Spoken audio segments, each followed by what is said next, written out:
Welcome to I dream. నేను Udayasri. Advocate Nageswararao పూజారి గారు మనతో పాటు స్టూడియోలో ఉన్నారు. మాట్లాడదాం. Hello sir. అమ్మాయిలు అత్తమామల పైన, భర్త పైన 498 కేస్ పెడతారు కదా! కానీ శిక్ష పడేది మాత్రం చాలా తక్కువ అని విన్నాను. అసలు ఏంటి మరి పెట్టేం లాభం అట్లాంటప్పుడు? పెట్టే లాభం అంటే ఏందంటే, ఇప్పుడు ప్రధానంగా మనకు ఎదురయ్యే ప్రాబ్లమ్ ఏంది?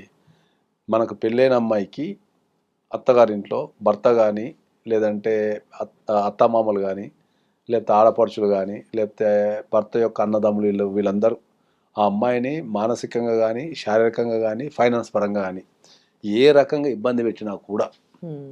ఆమె దగ్గరలో ఉన్న నియరెస్ట్ పోలీస్ స్టేషన్‌కి వెళ్లి కంప్లైంట్ ఇవ్వటాన్ని 498 అంటాం. పాతది. ఏది ఐపీసీ ప్రకారం 498 హ్మ్.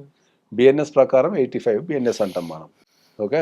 కాకపోతే ఈ బిఎన్ఎస్ అనేది ఇంకా ప్రాచుర్యంలోకి రాలేదు కాబట్టి మనం కొన్ని సంవత్సరాలుగా మనం ఐపీసీని హ్మ్. పాటిస్తున్నాం కాబట్టి దాన్ని 498 కింద అందరూ ఈజీగా గుర్తుపడతారు. హ్మ్. ఇది పాయింట్.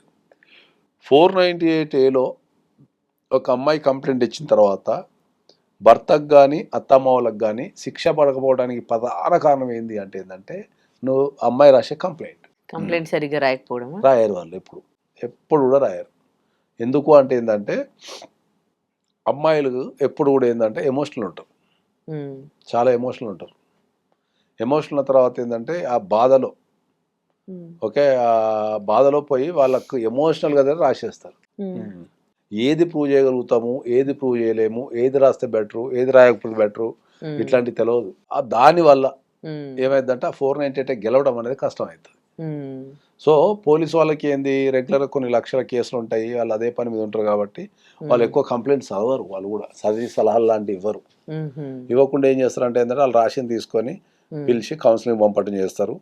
కౌన్సిలింగ్ పంపడం చేసి, అక్కడ ఏమైనా కలపడానికో, విడగొట్టడానికో ట్రై చేస్తారు. హ్మ్. అక్కడ కూడా కాలేదంటే కోర్టుకు పంపిస్తారు. అసలు కథ కోర్టుకు పోయిన తర్వాత స్టార్ట్ అయితది. హ్మ్. కంప్లైంట్ అనేది చాలా వీక్ ఉండటం వల్ల, ఆ! చాలా వరకు కేసులు మనం అక్కడ అమ్మాయిలు ఓడిపోతుంటారు. ఓడిపోతారు. ఓడిపోయి ఏమనుకుంటున్నారంటే ఈ దేశంలో న్యాయం లేదు, చట్టం లేదు, వాళ్ళ మీద కేసు పెడితే నాకు అన్యాయం జరిగినా కూడా వాళ్ళ మీద చర్యలు తీసుకోవాలనుకుంటుంటారు. హ్మ్. కానీ ద బేసిక్ నాలెడ్జ్ ఏముంది అంటే ఏంటంటే 498 శిక్ష పడాలి అంటే ప్రైమరీ సోర్స్ అయిన కంప్లైంట్ అనేది చాలా మంచిగా రాయాలి. హ్మ్. కాబట్టి నేను అందరికీ చెప్పేది ఏంటి అంటే ఏంటంటే ఒకవేళ మీరు 498 కేసు కనుక పెట్టదలుచుకుంటే హ్మ్. ఓకే, ఒక మంచి అడ్వకేట్‌తోని ఒక మంచి కంప్లెయింట్ రాయించేసుకొని పెట్టండి. ఓకే. పెడితే దానివల్ల మీకు శిక్ష పడే అవకాశం ఉంటది. అదే. అంతేగాని మీరు ఎమోషనల్‌గా ఫీల్ అయిపోయి, మీరు ఎమోషన్ అంతా కంప్లీట్‌గా నింపేస్తే హ్మ్. కోర్ట్‌కి ఎమోషన్ ఉండదు. కోర్ట్‌కి కావాల్సింది సాక్ష్యాధారాలు. ఏది ప్రూవ్ అవును. చేయగలుగుతావు, ఏది ప్రూవ్ చేయలేవు అనే విషయమే మనకు ఆధారపడి ఉంటది. హ్మ్. వీళ్ళు ఎమోషన్‌లు అర్థం చేసుకోరది. అదే. వాళ్ళకి ఎమోషన్ అంతా తగ్గి కోర్టుకు పోయే క్రమంలో అప్పుడు అరే మేము తప్పు రాసినా కదా, అరే అట్లా రాయాల్సిందా ఉండాల్సింది. అప్పుడు మనం ఒకసారి కంప్లైంట్ రాసి హ్మ్. పోలీస్ స్టేషన్‌లో ఇచ్చి అది ఎఫ్ఐఆర్ అయిన తర్వాత దాన్ని మార్చలేం. హ్మ్. స్ట్రాంగ్లీ సలహా ఏముంటదంటే ఏందంటే నువ్వు హ్మ్. 498 కేస్ కనుక పెట్టాలి అనుకుంటే హ్మ్. డెఫినెట్లీ నువ్వు ఖచ్చితంగా నువ్వు కంప్లెయింట్ ఒక అడ్వకేట్‌తోని రాపిచ్చుకొనే పెట్టాలని చెప్తాను. రైట్. Thank you.